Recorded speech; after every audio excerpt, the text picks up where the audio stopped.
passing by and all I think about is when we were in school. Flipping off police, drinking beers underage in a swimming pool. But times have changed and we're old now. I think our heat's getting cold now. And now I'm just in love with your cold shoulder. Cause we fight and then we make love. We break up and then we 2 o'clock and now we're day drunk. Love it when we hate fuck, nobody can change us.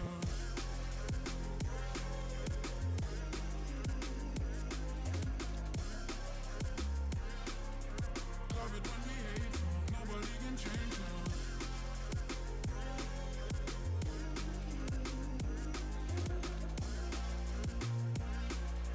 Love it when we hate fuck, nobody can change us. I cannot fall asleep without you by my side, but when you're here I'm all cold. Yeah, we got something special, but I cannot be the main act in a role. Tell me what you gonna do when they catch us, when they pull out big guns and they blast us. The final end to our mad love, mad love. Cause we fight and then we make love. We break up and then we 2 o'clock and now we're day drunk. Love it when we hate fuck, nobody can change us. When we dance and then we fall hit the speed and then we slow down. 2 o'clock and now we're day drunk. Love it when we hate fuck, nobody can change us.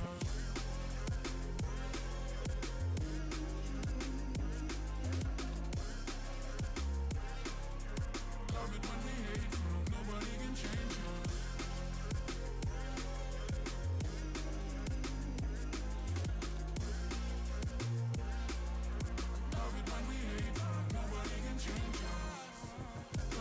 And then we make love. We break up and then we 2 o'clock and now we're day drunk. Love it when we hate fuck, nobody can change us. When we dance and then we fall hit the speed and then we slow down. 2 o'clock and now we're day drunk. Love it when we hate fuck, nobody can change us.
Your disconnection, you're calling again.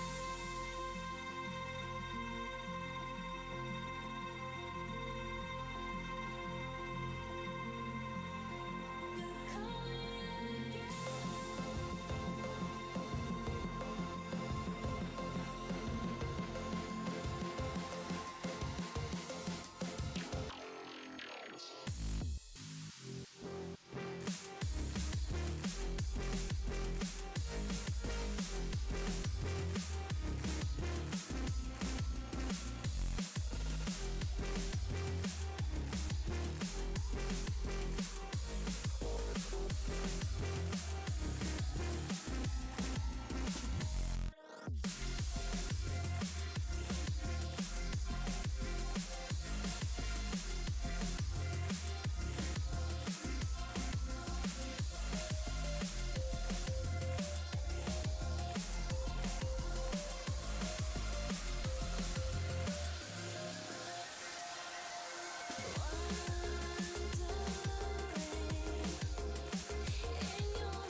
Ladies and gentlemen, uncles and aunties, brothers and sisters, good evening and welcome here to the season 17 of Amigos Racing Round 2 here at a very wet COTA. My name is Alex Human, also known as Aces in the Discord. I'll be your commentator for tonight, covering for Ricky, who isn't. I think he's either travelling or ill. He's one of the two. I've completely forgotten. Sorry, Ricky, if you're watching, because he probably is as well. Hope you're well. But we just see by the session start clock, we just have 50 seconds until the start of today's race. It is going to be an hour and 5 at a very, very wet looking coach, as you can see on your screens, and it probably might be affecting the bit rate at this rate as well. But we do see now it is quite a big grid here for tonight. Starting a bit later just because I had a few things to do in the background. But 35 cars here for tonight's race, so a big grid here for the second round here. I'm not sure if the first round was covered by Ricky. If not, this might be the first round of the season that is broadcasted by, I believe it was. But we do already see the success penalties have been applied to the drivers that succeeded in the first race here of season 17. It's going to be for Victor in P1 still, and then it's going to be David Hill in P3 with that 5-second success penalty, as well as we can see it's Plakosh, as well as Williams as well in P20, taking the Pro category and the M categories success ballast penalty share as we go green here for the formation lap here. I thought it was a double McLaren podium there for a second, but it's not going to be, as it does seem Victor going to be in that McLaren number 4 720S Evo GT3, followed then by the breaker of the McLaren podium, which is going to be Samuel, is it? I'm going to say it's Bigua. I might be wrong with that. I'm sorry if I am. In P2 in the Aston Martin V8 AMR, not the V12, so it's not as good. David Hill led an Amigos Racing Team 555 McLaren 720S Evo, a beautiful livery as well. Looks like a lot of the liveries have sunk. I did sync them twice here tonight just because I'm very, very paranoid with the situation with me and Awesome Sim Racing, as well as we can see it's going to be Regatti in P4 in one of the other not affiliated Amigos McLaren 720S Evo GT3 there in the Patagaru Racing number 51 car, taking up the top 4 spots. And then we do see Nico Handkit as well in the Vivid Global Racing BMW M4 number 34, taking the position number 5 there, as well as we get ready to go green here for tonight. We do see it obviously it's really wet, but it's also really warm here, as you can see in the top right of the UIs there. It's a 37-degree track temperature, which is very, very not normal and strange to see on such a wet circuit like we can see today. There is no chance of it actually drying up, it seems, just by the first half an hour of this race is going to be fully wet by the weather radar on the screen as well. It's an hour and 5 race of 65 minutes, which is more of an odd number, you could say, than anything, but that's Amigos Racing for you. Love you, Chris. As well as that, we can see as well 34 degrees air temp is also something that is quite hot for a rainy day. So this is again going to test the tyres to the absolute max. So we can see there is a pit stop here for tonight's race, the one mandatory pit stop. I believe it's for tyres. I am probably wrong with that, so if I am, I apologise. This is also my first stream of the week, but because it's Monday, but it's probably it's actually no, my second one back since summer break, so I'm still going to be a tiny bit rusty.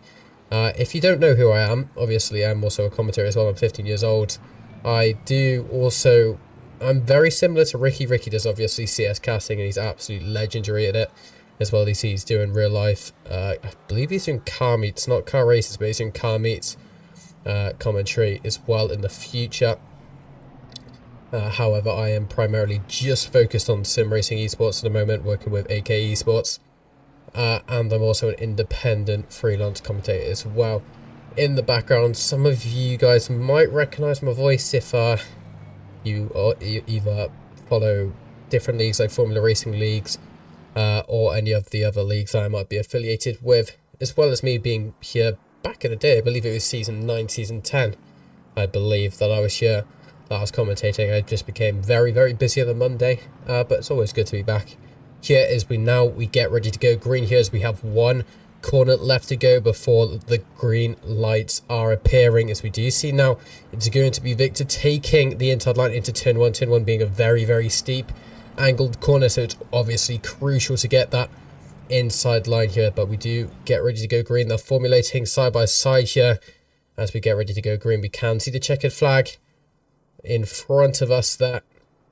As we do see, they do cross it. Now we just have about 500 meters left until we go green here for tonight. It's going to be Victor taking P1. It's going to be Mbuga taking P2 and David Hill taking P3 there. I apologize for the ball of his name, but we do go green here as well as we can see. It's going to be a very, very TC cutting start here, but we can already see back there. It's going to be about 3 wide there at Alan Holloway. Unfortunately, getting the outside line going into turn 1. Going to lose a few positions because of that, but he also gets in a really extremely slippery apex, and that's also going to be... That's David Hill. No, it's not. That's going to be... Is that Chris Tedder? Yes, Chris Tedder, unfortunately getting involved in the incident on the first corner there. We get a replay of what happened there. We do see he's next to Alan Holloway. Is he going to be affected because of that? He gets a bit of a tap there, but I'm not sure who actually gave him that tap, and there is a lot of netcoders there, as we can also see another incident up ahead there. Unfortunately, there for all cars involved, it is going to be chaotic. Chris did say it himself, it is primarily going to be chaotic race. He expected stuff to happen, maybe not to himself, but obviously it is going to happen here. But we do see Victor already getting a tiny bit of a breathing space for himself between him and David Hill. We do see, though, Samuel in that V8 has been demoted down into P4. Now we can see Nico going up into P3 there, so it's still going to be a double McLaren step so far, but we do see David Hill trying to chase him down in the slipstream of the second largest straight here in the ACC calendar, but we can see David Hill not going to be able to get close enough just yet. It's still going to be 4 attempts between the two, but he goes for an almighty dive there going in to turn 12 there. Isn't going to make it stick though, and probably for the best though. Everyone's ABS is going to be kicking in quite late here, because they're obviously not going to be expecting the wet line as much as they are in terms of braking there. Victor still being able to hold on for P1 so far, starting to break in again at a tiny bit of a gap here between the two cars. David Hill in that number 555 McLaren 720 S Evo, but we go further down now to see if there's any more action to happen. Yes, we do see Fleming Lloyd here, a driver I do recognise. I'm not sure which lane goes for the inside line going into the very, very tight part of turn 15 there, but we can see there's going to be a spinning Porsche, unfortunately, and I believe that's going to be Christie. That is going to be Richie Christie and another car involved, as we get a replay on what happened there going through into turn 15. Now we can see it's just such a tight line you take through here. You just gets a tiny bit of bump there from that BMW M4, unfortunately just causes his car to go absolutely chaotic, and probably a bit exaggerated by ACC physics. Probably wouldn't happen that bad in real life, but there's going to be a huge launch there from Simon going into turn 1. He's got to get the inside line, but he's got to also force it a tiny bit there. As we do see there's a tiny bit of contact between the two drivers. Dominic Geese getting involved with it, going down into P11 as it stands now. No, he sees in P10 now. Actually, it does seem it's wrong a tiny bit, but Simon going to go up into P8, and we do see it's going to be Daniel Pickles going down into P9, but now under threat of losing that position and going into the P10 now, as we do see the Lamborghini. Dominic Geese is going to try and make it stick going into the final few corners before we enter sector 2. Now, as it stands, he's not going to be able to make it stick. This does seem to be where the Porsche is actually starting to show its dominance around this part of the sector. But we do now see as well going in to turn 12. This is also turn 11, sorry, turn east. Turn 11 east and turn 11 west, named 2 different categories. For some reason there's going to be a tiny bit of contact there between the both of them, but we do see the Lamborghini is significantly reduced in speed now, going along one of the longest straights in ACC. As we do see now, it's going to be John Dudley's turn to try go side by side with Dominic Geese as he gets the inside line going into turn 12. It's going to be crucial for him to try and break a tiny bit later to get all the possible advantages to get by. We do see Dominic Geese getting really loose there in the braking, so I'm assuming he is using a very high ABS setting and potentially quite a low brake bias that's causing the car to act that way, just getting really loose on the braking, and he's going to be struggling quite a bit if it's going to act like that every time he enters one of those very brake reliant corners here. But we do see there's going to be another little battle here. Dan Pickles trying to redeem his position of P8. It's not going to work just yet, as we do see Simon's still going to be able to defends the crucial lines of the inside lines going through into turn 15 now, starting to gain a tiny bit of gap, and now actually left him for dust, nearly a second between the both.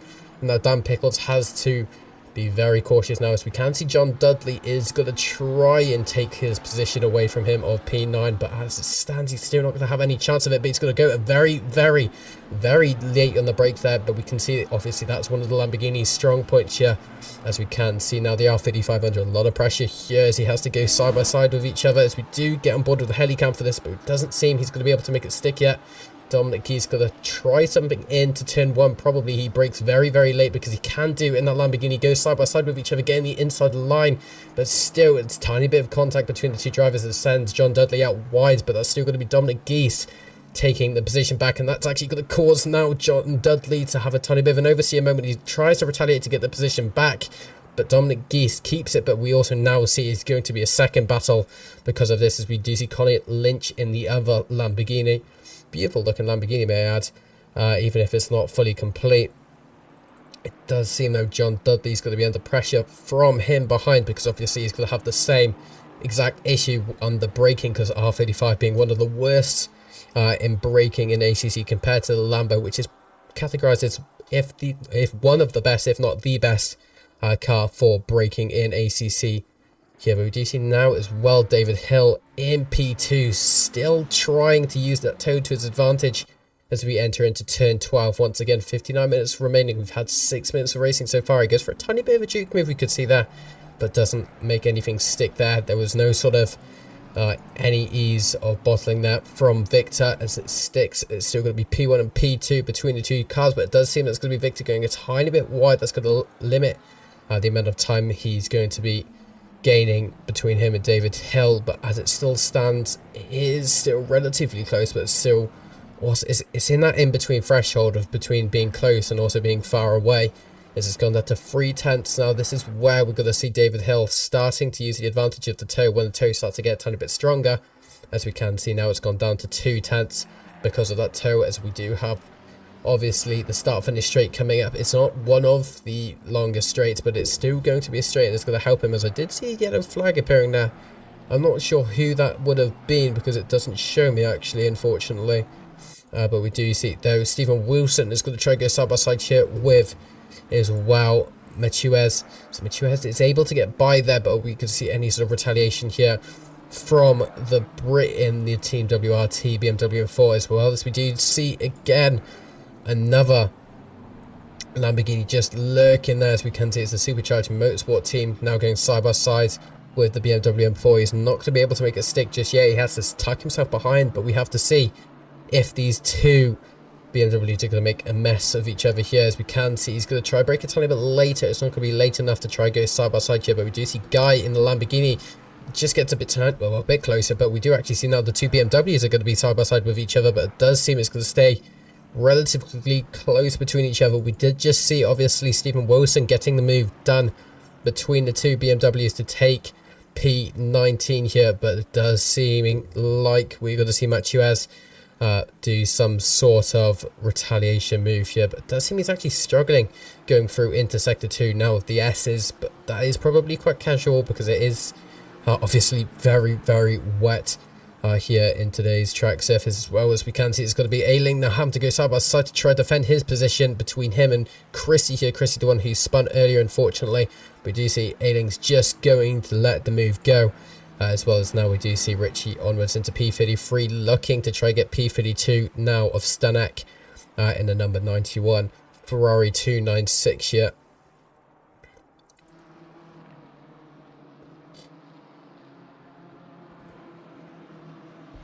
Oh, it's Ricky.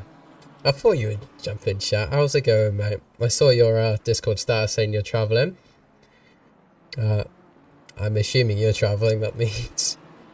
So as we can actually see now, it's going to be Pistorius now just breaking a tiny bit later to try and gain a tiny bit of time now on Rinkston. He's not going to be able to do it in the 365. McLaren 720S just starts to propel himself away from Pistorius going into turn 2. Now he is starting to gain there on the Aston Martin of Alex North, ironically, but again, he's still just a tiny bit too far ahead as it stands now. BOA train. I'm assuming that's BOA Esports. If so, you guys just followed me on Twitter, so I appreciate that and thank you. Your mic sounds different, dude. In which way? Like in a bad way that it sounds different, or good? Because I can change that right now if I'm just using different filters. But I'm still using the same ish mic set.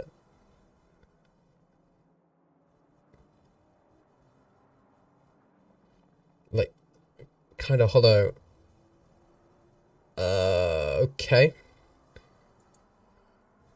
Is it going to start? I'm sure. Hollow. That's new. Can you specify a tiny bit more? If you can. Yes, we can go on board here. I have to try and find it because mine's a tiny bit messed up. ACC race control. So we'll go on board now with David Hill just to see how much spray he's getting. If this is just one car, I'm assuming the spray between all of the drivers going on to turn one for the first time would have been pretty extortionate to say the least now. But we do see David Hill starting to create a bit of a battle here with him and Victor for the lead. And it is still going to be relatively close, but it's not going to be close enough to actually get a move done here. Now David having to try and retaliate as quickly as he can without losing too much time to Nico behind him. Now there's only 1.9 seconds between them, but because they're battling so hard, it is going to limit the amount of time they are going to be gaining here. But now we do see Tedder 999. Tedder didn't have the best of race starts, I will be honest. I did get the replay of it. Currently down on P15 with a bit of damage to the front end of his McLaren 720S. We can see as well Harry Howard as well. Now just ahead of him in the Valvoline AMR GT V8 Aston Martin. That is a tongue twister to say the least. But now Chris Tedder trying to get by him.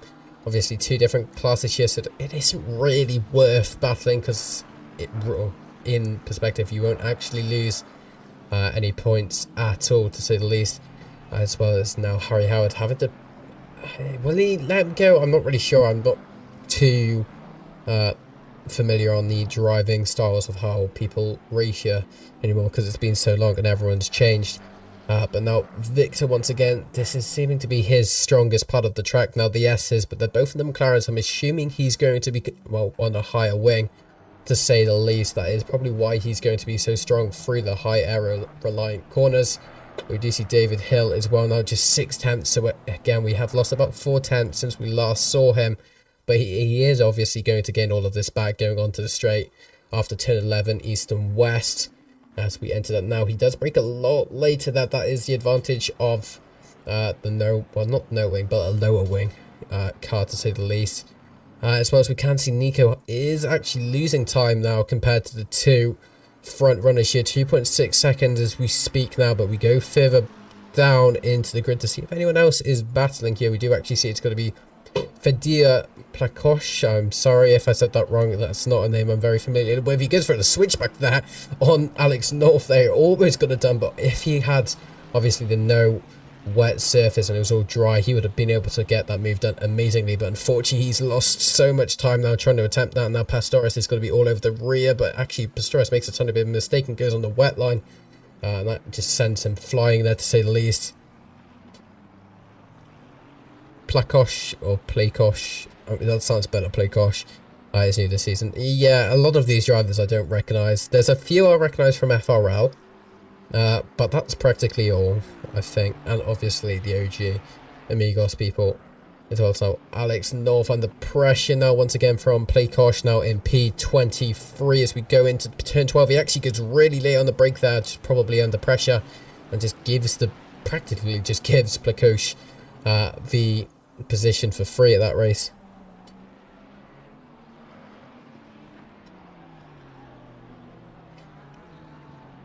The Christies are struggling. Yeah, unfortunately, it wasn't Darren Christie that spun, but yeah, Darren Christie isn't doing potentially that well for himself so far. He might have spun, I just haven't witnessed that, but we did see Richie Christie spun earlier, starting to try and make a tiny bit of a comeback. No one actually pitting just yet for damage, so we've had a relatively clean start to say the least. There wasn't significant damage, and I reckon Chris probably sustained the most amount of damage, just everyone underestimating how slippery the curbs are going to be on wet and cold tyres.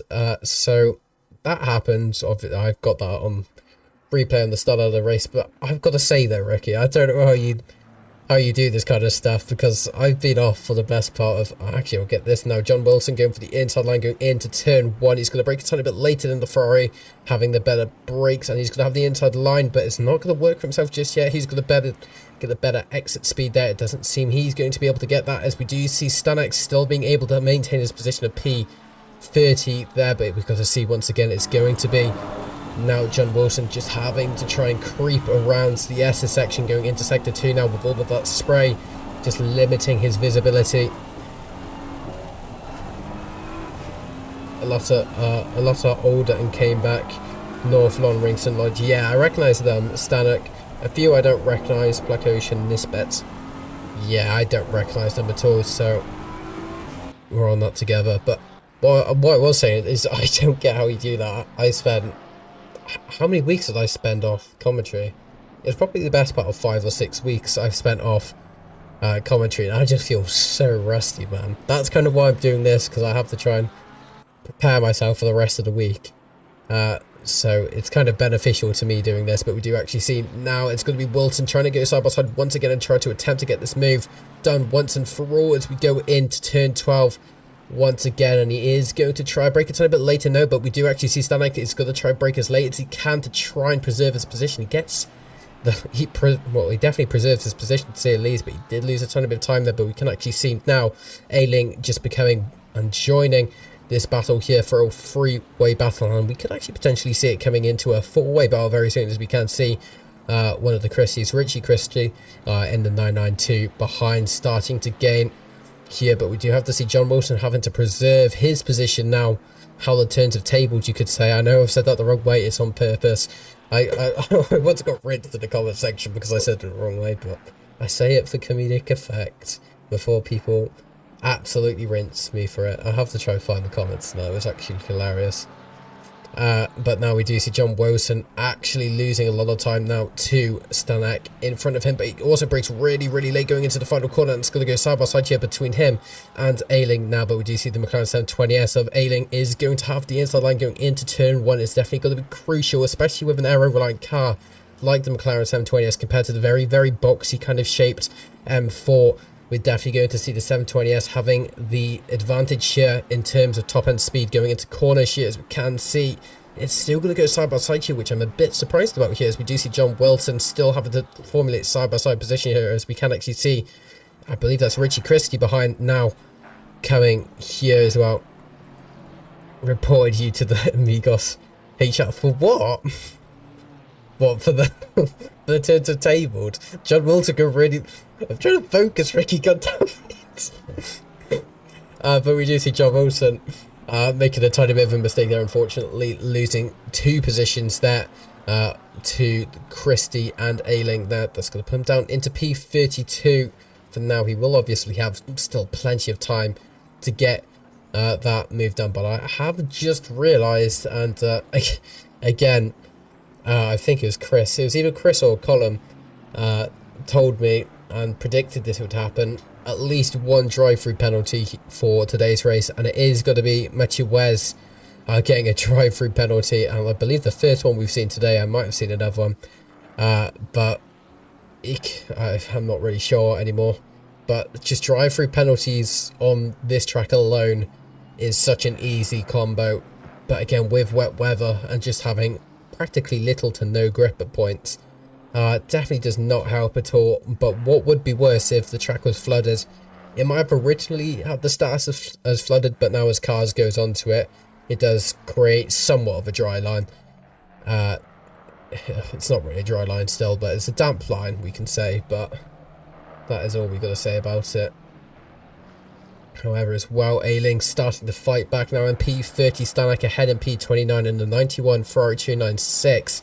We've had Stanek not having much rest so far during this race. 45 minutes left to go as we enter into the final corner once again. We do see it's still going to be Ailing starting to gain time, but Christie starting to become on fire once again here. Richie Christie in the Porsche 992. Number 22 just starting to creep and lurk on the rear of Ailing's 720S there, but it's not going to be that easy just yet, as we do see there's a pulled over car there on the start for this straight. I'm not too sure who that is. I believe... Who is that? Who actually is that? They're still there, whoever it is. If I go in the relative tab, maybe I can see who it is. Oh, it's Chris Tedder. So, Chris, what have you done, mate?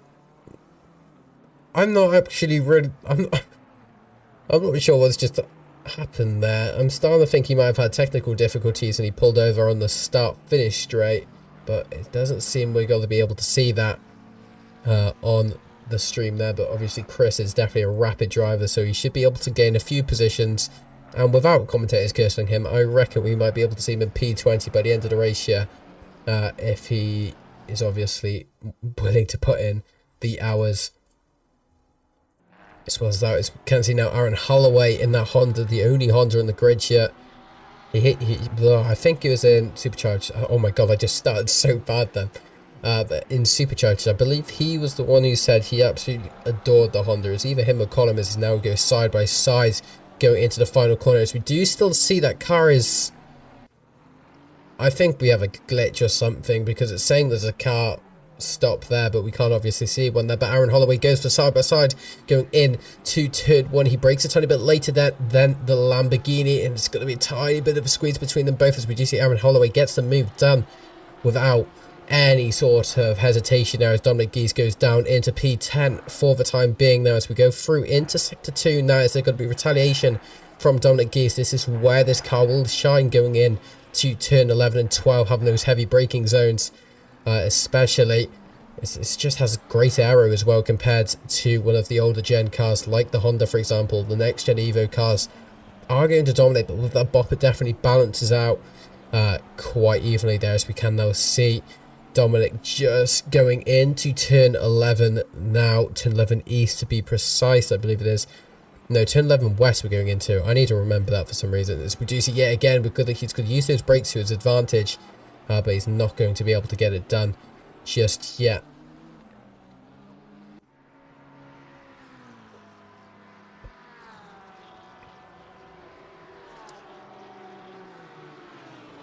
We start to see some people pitting here. We can see Matthew. That's actually going to be for the drive-through. Matuit? I said it a second ago. Why am I suddenly having like a stroke almost?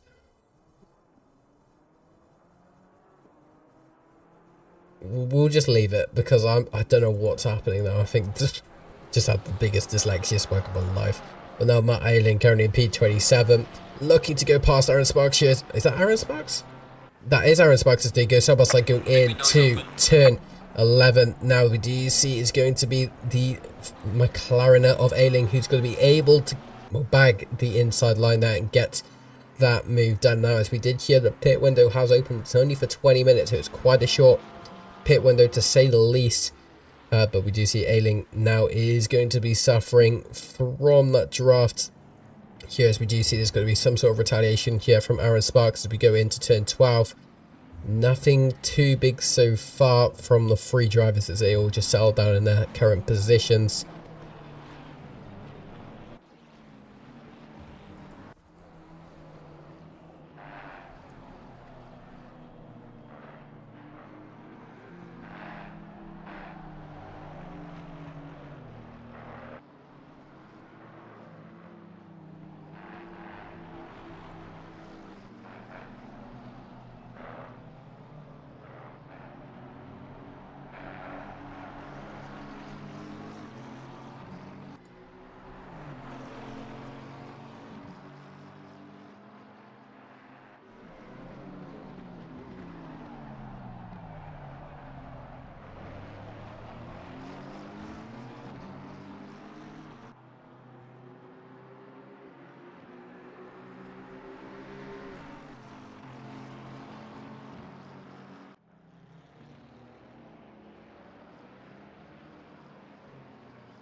Jack Christie now looking to get this move done going into the final corner here as he bags the inside line now going on into turn 11 going into turn 12 here. He's not going to be able to get the move done just yet, but hopefully he can use the slipstream to his advantage here As it stands, he's not going to be able to just yet. But now we do just see, is he going to brake a tiny bit later going into turn 12? No, he is not. He's just going to have to, once again, sit and tuck himself away here. But we do actually see now that's actually going to be a huge spanner in the works here, as we can see that's going to be Harry Howard going very, very wide there going into the exit of turn 12, which is going to cause now them to go neck on neck with each other. Now Jack Christie now having the advantage of being all over the rear and putting this pressure on Harry Howard instead of receiving that pressure now as we're going into turn 15. Once again, it does seem Harry Howard starting to recover from the little incident now, as there's a gap starting to be created here, which is going to mean Harry Howard is going to be receiving less pressure here, as we do see Syme going in the pits for the unfortunate drive-through penalty. That's the second one we've seen today, unless we can go further down and see any more. No, we cannot. So only 2 drive-through penalties have been received so far, but we still have 39 minutes of racing left to go. Which is obviously still a long time here, but we do see it's going to be Thomas Stanek going very, very wide there into what I believe is going to be turn 13 there, going into turn 14 and 15, but we do see Stanek once again having to try and retaliate to give, will try to receive his position back here from what is going to be John Wilson here in the Walkenhorst Motorsport BMW M4, but he's starting to create a tiny bit of breathing space for himself now as we go into the final corner once again. We will start seeing these drivers pitting once again. There is just track sounds. I don't know how you can't hear it, if I'm being brutally honest. It is practically nearly overtaking my microphone at points. I can turn it a tiny bit higher, but I don't want to get a distorted microphone. So that's as high as it's going to get without distorting my microphone there. But we do see, yeah, there is game sounds. I don't know what you're on about. Ricky, you still here?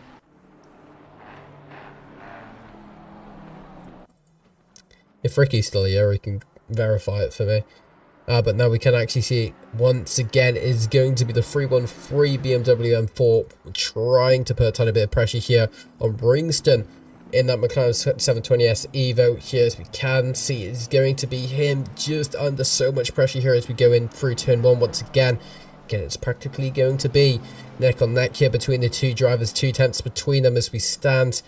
As we can see, he's going to try to propel himself with that extra boost he has of the toe here, but it's not going to work from just yet, because obviously the dirty air is going to play a huge factor in these aero-reliant corners like the S's, for example, going into sector 2 here. But if he's able to stay behind at a relatively close distance before entering the straight here, he should be able to propel himself with that slipstream here. But it looks like he might try to go for the move beforehand here as he tries to take the inside line going into turn 11. Is he going to be able to make it stick? No, he just sticks himself behind there and waits for his opportunity to strike going on into the track side part of turn 11 and 12. There's going to be straight, and once again he's not going to be able to gain enough time yet, but obviously that McLaren should be obviously a lot slower than the BMW being an aero-reliant car. But we do see now them going side by side here, getting the inside line going into turn 12.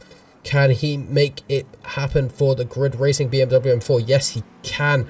He puts Ringston down into P30, and that's going to be now Matuez going up into P29 again temporarily, because anything can happen here. But we can also see now it's going to be Ailing once again on fire, trying to take away P21 from Fleming Lloyd here as we go into turn 1. It is still going to be in a big advantage here for what is going to be Ailing. As we can see, he actually brakes way too late there, and actually causes him to have a tiny bit of an oversteer moment. And we do see Richie Christie actually gaining 2 positions because of that. And now that's going to be a very happy Richie Christie, but not so happy Ailing and Fleming Lloyd, to say the least. Can Christie hold off these 2 cars for this long? No, obviously he was able to catch up to the cars, but obviously catching up is one thing and overtaking is another thing. Now with 35 minutes left to go, with 13 minutes of pit stops left to go, we still see the vast majority of the majority of people still not pitting. So they're obviously playing up at some sort of the same strategy there. Dominic Geese being the only one pitting from P1 to P23. here as well. As we can see now, Ailing starting to gain a tiny bit of time on Christie, but is it going to be enough time going on to the straight here? Can he use the slipstream? Once again, starting to be these drivers' best friends here as he tries breaking the toe there. It's not going to work just yet for Christie. As again, we do see he's going to have to just try and lurk behind that Ailing to try and regain his position between the two drivers. Now Christie just starting to pull away, but we do see Fleming Lloyd struggling for pace here. So now a 1.3 second gap has occurred between the two drivers of P22 and P23. However, we go further up as well. We can see it's going to be Jack Christie going into the pit lane here. Going to be the second car in 24 positions to go and take their pit stop. It's obviously a mandatory pit stop, so you have to do this pit stop 4 times. So it's going to be a minimum of a 30-second pit stop. Obviously, I believe some people will add some fuel, which will affect their time in the pits just marginally. I can believe it goes up to 5 seconds.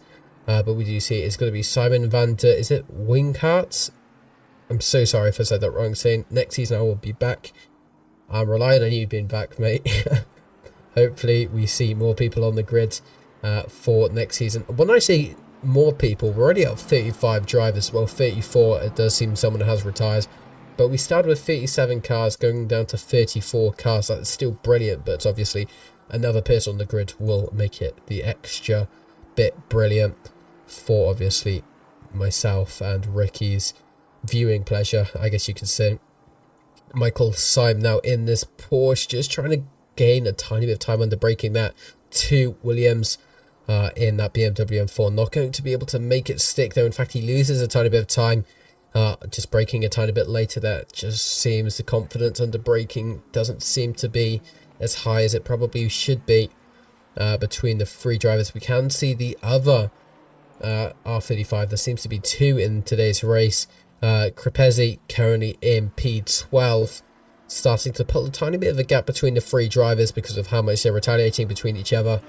But as it stands, it's still going to be in the same 3 orders as it started now with 33 minutes left to go.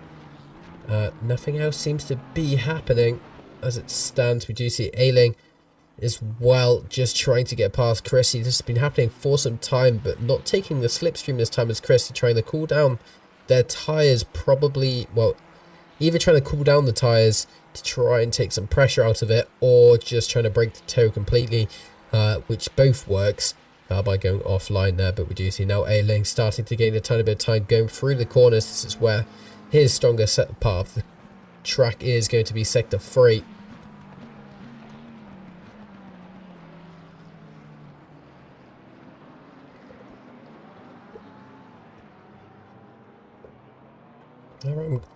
Oh my god, my voice just went then. However, I will just quickly do a quick mic check real quick because Ricky was telling me I sounded a bit hollow, so just give me 2 seconds and I will get this.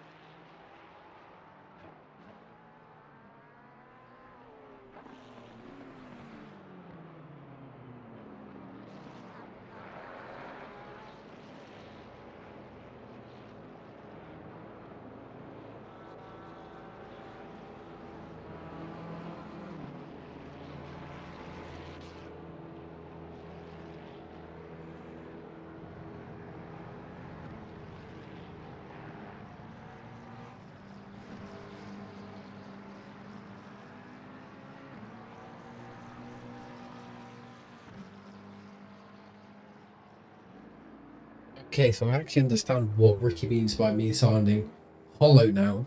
That is really odd. I'm not sure why my mic was sounding like that. Hopefully this has resolved it, but...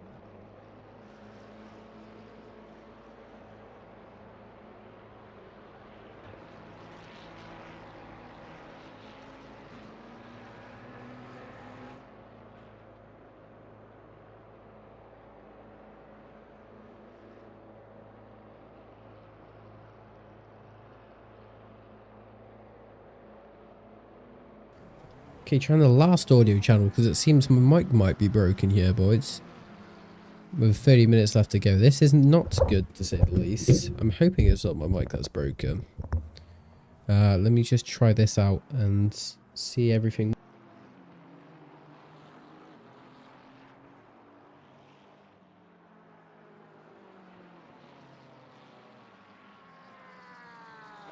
Seems my mic is being resolved.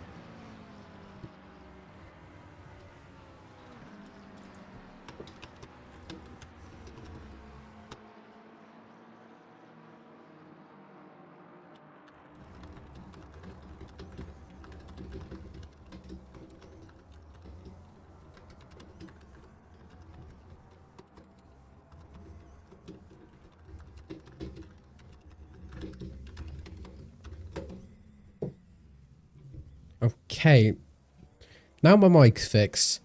Let's hope it stays like this because I don't know why, but for anyone who does commentary, don't buy an XLR microphone. It's so much hassle. It's not worth the hassle that you get put through with it. Obviously, what you just experienced for the past half an hour or so was an absolutely awful microphone sounding quality, and then that last little segment was me going through a different audio channel which sounded even worse. But luckily now there's at least one working channel here. Not sure why it's doing it, but obviously it seems to be, I guess you could just say, messing around. Unless it's by virtual cable. Sorry, I'm just going to try to do this now because I'm using a virtual cable to actually run all of this, so hopefully everything's fine.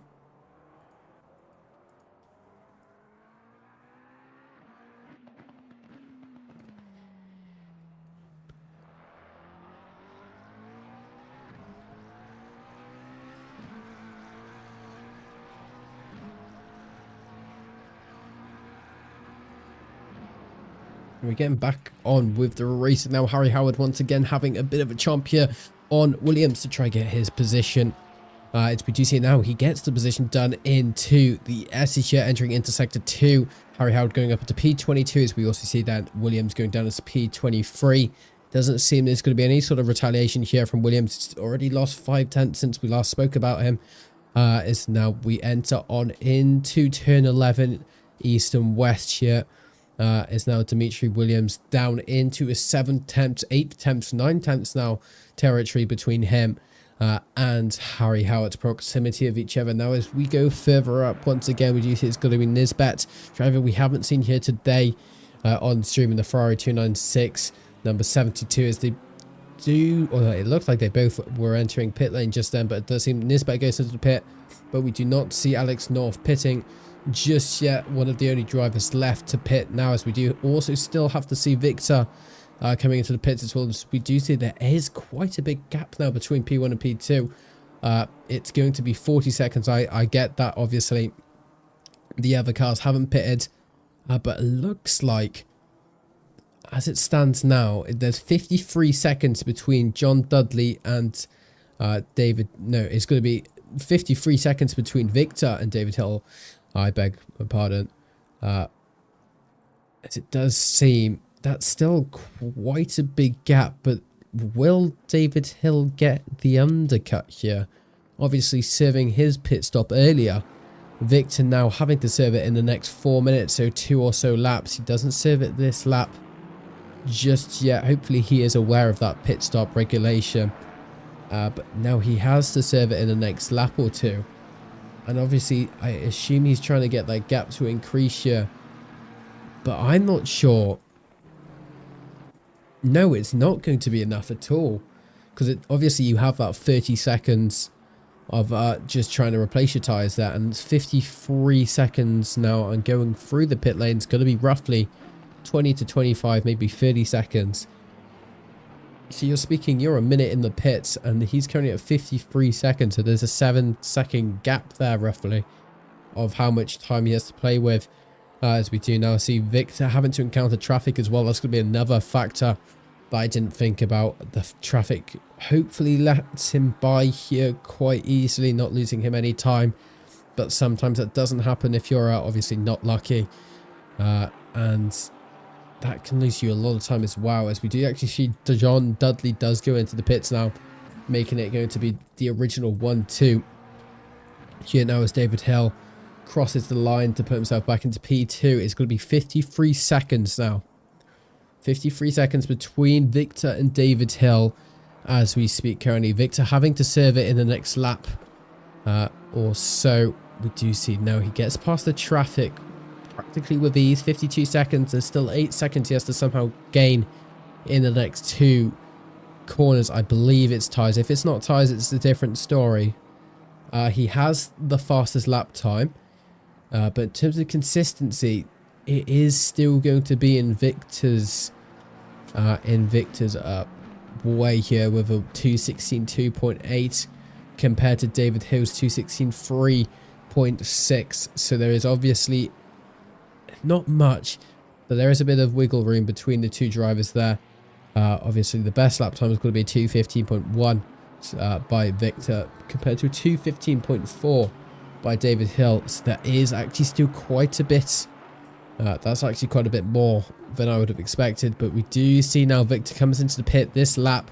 So we go back on board now with David Hill. This is where he needs to maximize the amount of speed and pushing he does in this McLaren 720S Evo. With 24 minutes left to go, this could determine the race win. Obviously not trying to jinx anything because anything can happen. We could see one of the bottom runners actually win.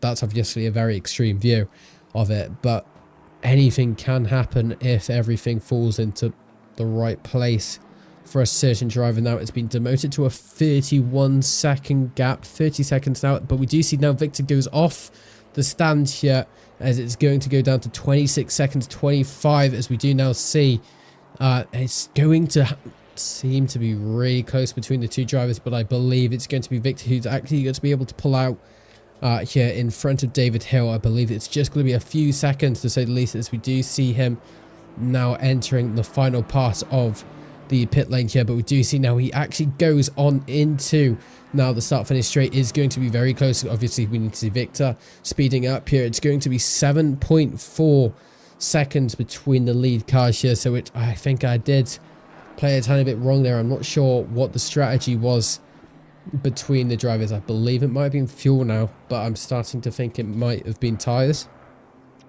So if someone correct me, that would have been absolutely exquisite. Now as we can see as well, John Dudley now currently in P8 in that Nissan R35 GTR. In P8 now, just 5 tenths between him and Dan Pickles in that 992 GT3. Does seem he's not going to be able to gain enough time there, John Dudley, but we do see this Dan Pickles going to go a tiny bit wide there, going through into what is going to be, I believe, that's turn 1. Sorry, I'm getting very confused on where I am now. Pit window is now closed.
of just under 20 minutes remaining. Unfortunately, it does seem though Thomas Obaki receiving a drive-through penalty there for track limit. So this could be our third one we have spotted here today. There's probably going to be a few more that I wasn't aware of because I'm oblivious to absolutely everything, it seems, at the moment.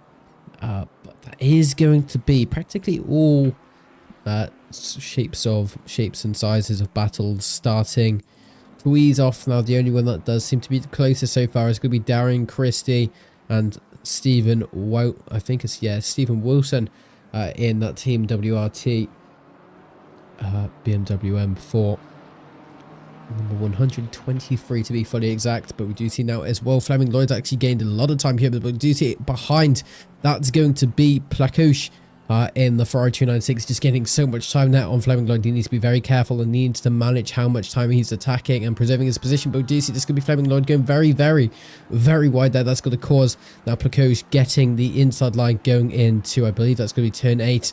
And that's going to be Fleming Lloyd, unfortunately, just losing that position, going down into P26 from one simple and easy mistake. But we do now see John Wilson's going to still be in P24, but for how long here? Because it does seem Plakosh is going to be on fire at the moment in terms of timing. But we do see now going into turn 11, this is where most overtaking opportunities will be happening, going onto the straight. But we do see they take a lot of curb there. That's going to, again, limit and compromise the amount of time he gets under exit there, as we do see now just how big of a gap that's starting to occur between again Wilson and as well Plakosh. It's gone down to 1.4 seconds as it stands now as we enter into a new sector. It actually all refreshes for me as well, as we can see now Matuez as well trying to gain this position. As we do see, this could be, unfortunately, Aaron Sparks going very, very wide into the final corner, and that leads Matuez with an absolutely freebie of a position going into turn 11 in that grid racing BMW M4. That does seem to be all of the battles that we've covered, but there is a new one starting to arise here. John Dudley against Dan Pickles once again. We have seen this before, but it did seem to go very, very dormant at times. But we do now see Dan Pickles is going to try and get some sort of move done. Not I suppose try to preserve his space, shall I say, of P7.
John Dudley's now his time to shine to try and get this move done.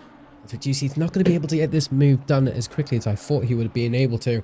But we can actually see Dan Pickles still having a second chance of keeping and maintaining his position of P7 now, as we can see 15 minutes of racing left to go and just 5/10 between the two drivers. Obviously, the Nissan GTR isn't going to be so good through these twisty and very error-reliant corners like Sector 2, for example, as we can see now. This is where Dan Pickles is going to gain time between the two drivers there and create even more breathing space. But when we get into the corners like this, for example, this small little kink and the heavier braking zones, and even we can even say the straights as well, that is where the R35 is got to shine now. It's like yellow flag is still awake, you could say, but that is going to be a bug, I believe. I'm not sure what's happened there, so I'll contact Chris after this and see actually what's happened with that, because it does seem the car does seem to be stationary on the start-finish line, but doesn't seem to be there, which is a new one to say the least. As you can see it on the map just ever so slightly there, as we do see there was traffic there playing quite a big part in this little battle here. As we can see now, it's going to be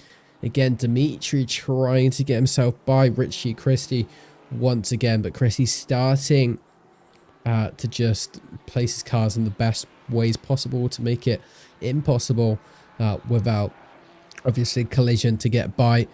Now we go back on board with Dudley and Pickles here. As we can see, this is where John Dudley is as close as he's ever gotten so far, as we go through turn 14 and 15 now. Very, very difficult corner in the dry as well as in the wet.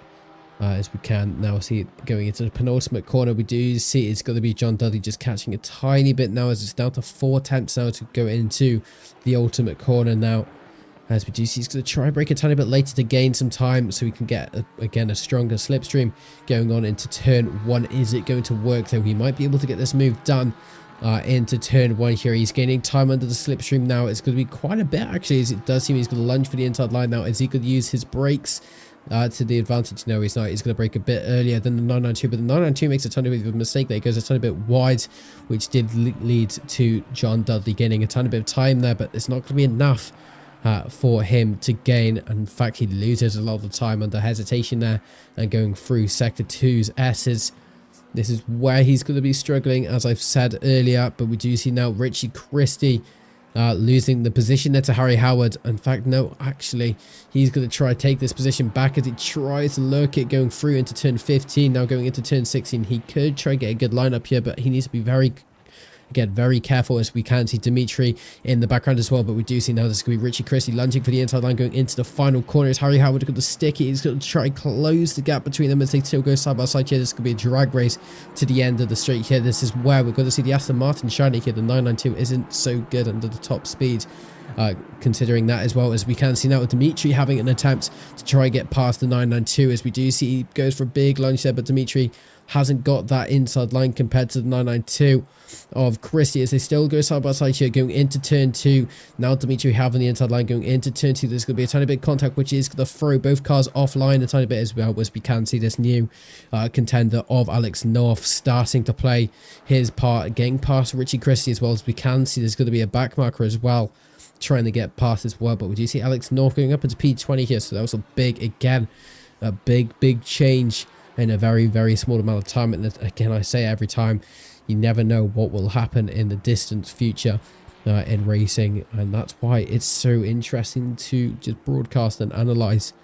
But now we do see Alex North up into P20, could try to attempt for P19 the same lap here as we go into turn 11. He might lunge a tiny bit more. Yes, he is going to lunge to try again a tiny bit of time. He does so, but we can actually see Christie becoming a tiny bit impatient now with 11 minutes left to go, starting to make some more optimistic moves, you could say, going into some of the harder braking zones. He brakes a lot later than Alex North to try regain that position, but wasn't successful. But you can say the same with Alex North so far, as he looks like he's trying once again going into turn 12. Both drivers seem to be in the same sort of proximity now, but we do see that's going to be Christie going for a big lunge, actually gaining a lot of time under braking, but loses a lot of it on corner exit there. But we do see that's going to be Alex North going quite wide there going into turn 13, 14. So that is going to be now again an unpredictable battle that is starting to brew.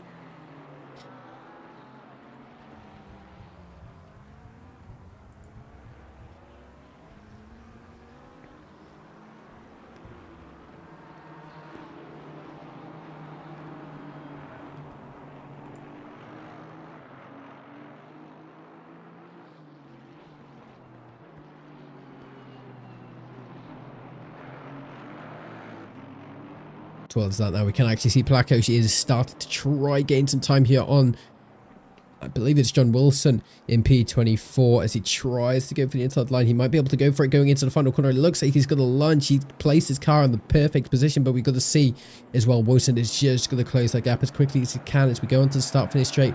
Once again, 10 minutes remaining. We do see the Ferrari's going to have an ultimate slipstream here as he's as close as you can possibly get for slipstreaming. Is he going to gain any time? It doesn't look like he is. Is he going to try to position his car to try do some sort of last minute move going into turn 1? It looks like he's trying to do that, but we do see it looks like Wilson had that all planned out and just close off any potential opportunity for him to get by.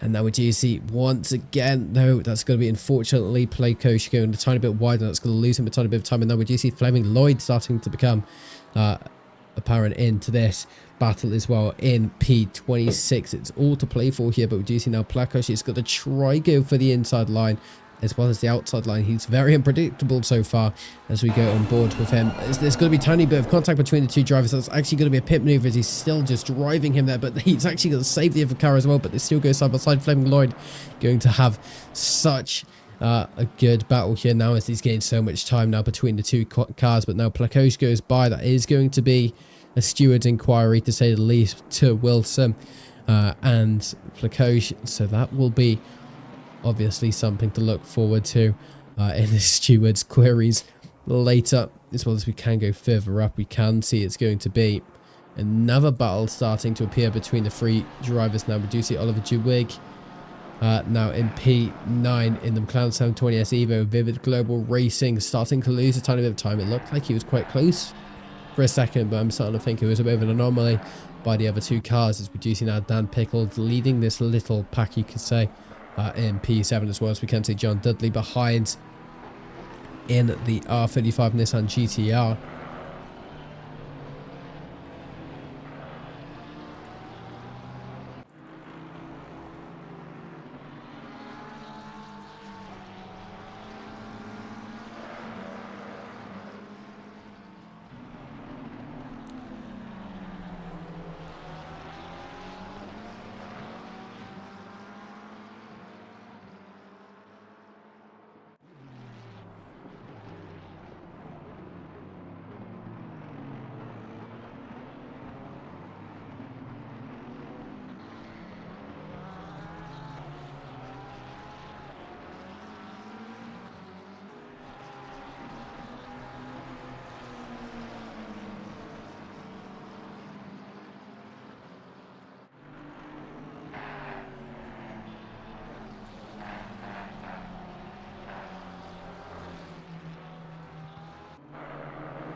Do actually see now a fourth drive-through penalty have just been served in P15. Unfortunately, that is going to be Sama there in the Red Bulls Racing McLaren 720S Evo, and that's going to be the fourth one we've seen here tonight. So not as many as I thought there would be compared to what we would have seen in a different race.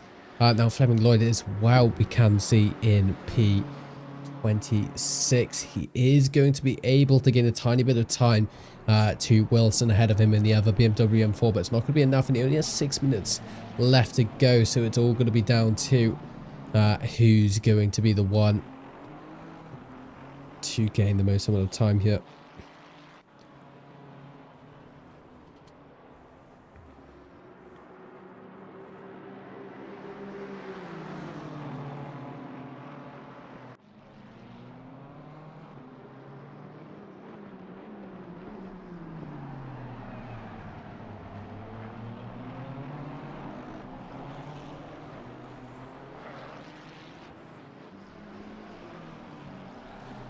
Now we can see it's going to be Nico again, once again trying to get past what is going to be Samuel once again in that Aston Martin VAA AMR. It does seem Samuel starting to lose a tiny bit of time and just starting to be a tiny bit incompetent going through some of those corners. It does just seem like he was going wide at every corner, so unless he messed up his line somewhere, it didn't seem too healthy for him through there. As we can see now, again, Nico's all over the rear of Samuel. He's going to have to start defending as much as he can, but we do see going through the final corner once again. Is he going to try go for it? He's going to lunge for the outside line there. That is going to be Nico, as he's going to try formulate some sort of switchbacks. Yes, he is. Is he going to be able to formulate a side by side? No, he is not. He's going to have to try use the slipstream and try again at the end of turn 1 to try go side by side. He might be able to lunge for the inside line like we've seen many times. Turn 1 being such a good overtaking opportunity, but we do see Samuel sweeping over to the inside line to actually prevent any of that from happening there. As now Nico's still going to go side by side. He gets the inside line still though. Samuel going into turn 2, but it's not going to be enough though, as we can actually see it's going to be Nico still having a go, but it's going to be a tiny bit of an overseer moment. That's going to again be a blessing there for Samuel, as Samuel regains his position of P4 there, as Nico now lost quite a bit of time and still got to be 3/10 now between the two drivers as it stands right now. As well as we can go further down as well, we do see what is becoming again quite dormant is again going to be Oliver Dewig against Dan Pickles. Dan Pickles being on fire most of this race, not having much of a break, always under pressure or just sending pressure towards someone. As well as we can see that Regatti in P3 trying to battle David Hill now. Not going to be working so far. There's just a second between the two drivers. But with 3 minutes remaining, I'm not sure it's going to make too much of a difference. But Victor still being able to take P1 so far with 8.8 seconds between him and David Hill.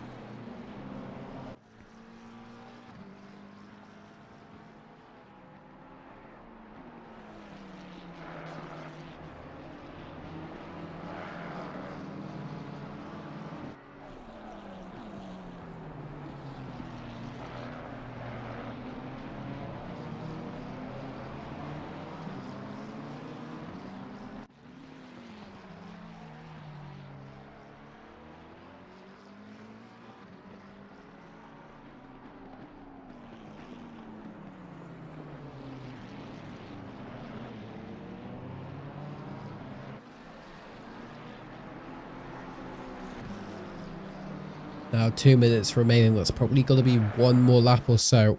It depends if Victor's going to slow down at the line or not. We can see it's going to be as well Nico in P5 under a lot of pressure once again. When we're sending a lot of pressure to Samuel once again, as they both lunge for the inside line, as again Samuel's still able to preserve his position, but for how long? As we go into turn 2 once again, this seems to be Nico's hotspot to try and get by him. He's going to attempt once again, but it's again not going to work for himself, as we have to see going on board of the wing here. We do see he is going to start getting a tiny bit closer now, but Samuel is starting to lose him in his rear view mirror now, as we do see going into sector 2.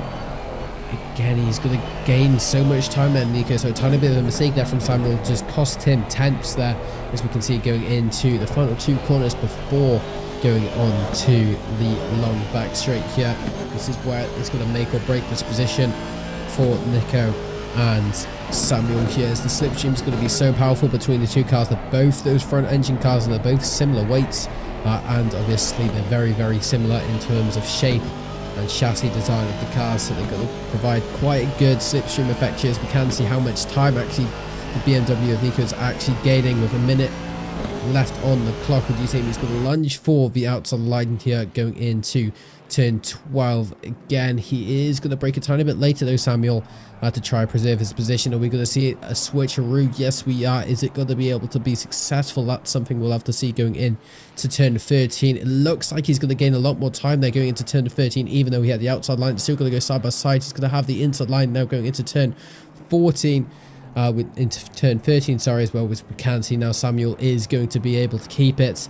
Samuel isn't going to be able to keep it, as well as we can see Nico is now going to take P4 after a lot of battling, and it has taken time now. 35 seconds left on the clock, with another drive through from the same person, Simon Forti, receiving his second drive through in the span of an hour and 5 minutes there. Unfortunately, making it a 5 drive-throughs we've seen here for tonight's race. So as we can see, Regati's gained a lot of time here in David Hill. So David Hill is definitely struggling here as they go side by side here going into turn 2. But we do see Regati's going to try and get the move done. He's going to have a tiny bit of an oversteer moment that's going to cause him to be all over the rear of him once again. This is going to be an all-out brawl to the end now. This is the final lap of the race for these two drivers here. As we can see, Regati's being able to maintain this position. David Hill holding that position. But where's David Hill gone? He's spun into turn 4, it looks like, going into sector 2. So we do get a replay there. As we do see, is it him going over the curb? He just enters into a puddle, has to hold his brakes. Does he keep it out of the wall? Yes, he does, just barely. And that's unfortunately going to be him losing his chances of P2. In fact, he's gone down into P3, obviously, because of Regati. But luckily, there was such a big gap there between him and David Hill. Not between him and Nico. Now there's still 6.3 seconds, so he's still able to keep P3, but being able to keep P2 would have been more ideal for him after practically fighting for that second position for most of that race. But unfortunately loses it on the final few corners there. We do see another drive-through penalty has become has appeared here as well. As we can see now, Jack Christie coming in to the pits to serve his drive-through penalty here, the number 8 McLaren 720S of the Free CD Racing, unfortunately having to serve that. As well as we can now see Victor going through the final few corners, now going into turn 15 for himself. As it does seem there's another car that's going to be slow there. That's going to be a Ferrari. Do not make this difficult for Victor. No, he doesn't actually. So hopefully it's a safe rejoin from the McLaren here, as we do now see Victor's going to go through the final corner to win the round 2 of the Amigos Racing League Season 17 GT3 World Championship here, as he comes across the line to take the lead here and take the win for the first race. He gets the fastest lap as well. So he has absolutely smashed it once again, even with his success penalty that was added at the start of this race. He's going to take a double win here in the Amigos Racing League Season 17. Yeah, brilliant work there from him. Regati taking P2, which he's going to be very happy with. But David Hill, on the other hand, probably not going to be too happy with himself, but he does seem to be still ecstatic that he's on the podium. But he could have got that P2, but he just unfortunately had that moment. But he still does donuts there, so good to see he's still happy with the position. I would probably not, to be honest, even though it's still a podium. I think I would have been a tiny bit beat up with myself that I lost P2 on the final few corners. But Nico P4, Samuel P5, P6 is going to be Dominic Geese, followed then by Oliver Dewig, and P7 Dan Pickles, and P8 unfortunately losing that position in the final few laps there, as he was originally P7, as well as John Dudley taking P9, as well as Aaron Holloway rounding out the top 10 in the Supercharged Motorsports. Honda there as well, as we do see as well Connor Lynch taking home P11, as well as then it's going to be Michael Syme in P12 now. It's P13 even, as we do see it's going to be Crepesi going over the line in P12, Michael Syme in P13, as well as we can see it's going to be Nisbeck who's going to take P14 here for round 2. As well as we can see that's a 30-second penalty for Syme there, so that's a huge penalty he's received, so he's going to go down. That's going to be for not serving the drive-through penalty, I assume, as well as Pistorius going P15, Harry Howard P16, Syme P17. Oh my days, it's all changing. Everyone else has finished the line. No, well, crossed the line. So that is going to be the end of today's race. I do apologize about the mic quality at the start of the stream. I'm not really sure what's happened. So if anyone's got any ideas on why that might be happening, I would absolutely love to know. It did seem it was hollow. It was bearable, but obviously if it wasn't for Ricky, so thank you very much, Ricky, that would have been an entire stream of unbearable audio quality. But obviously, I've been Aces, also known as Alex. I'm not the usual broadcaster or commentator for here, but I'm here just to do a ton of bit of practice before I do some quite big stuff throughout the week, and it does seem I'm still a tiny bit rusty, so it's definitely going to take some time to become clean, I guess you could say. That sounds a bit wrong. But anyway, thank you very much for everyone joining today's race in chat, and congratulations to Victor for winning the second race. Have a brilliant rest of your evening and good night.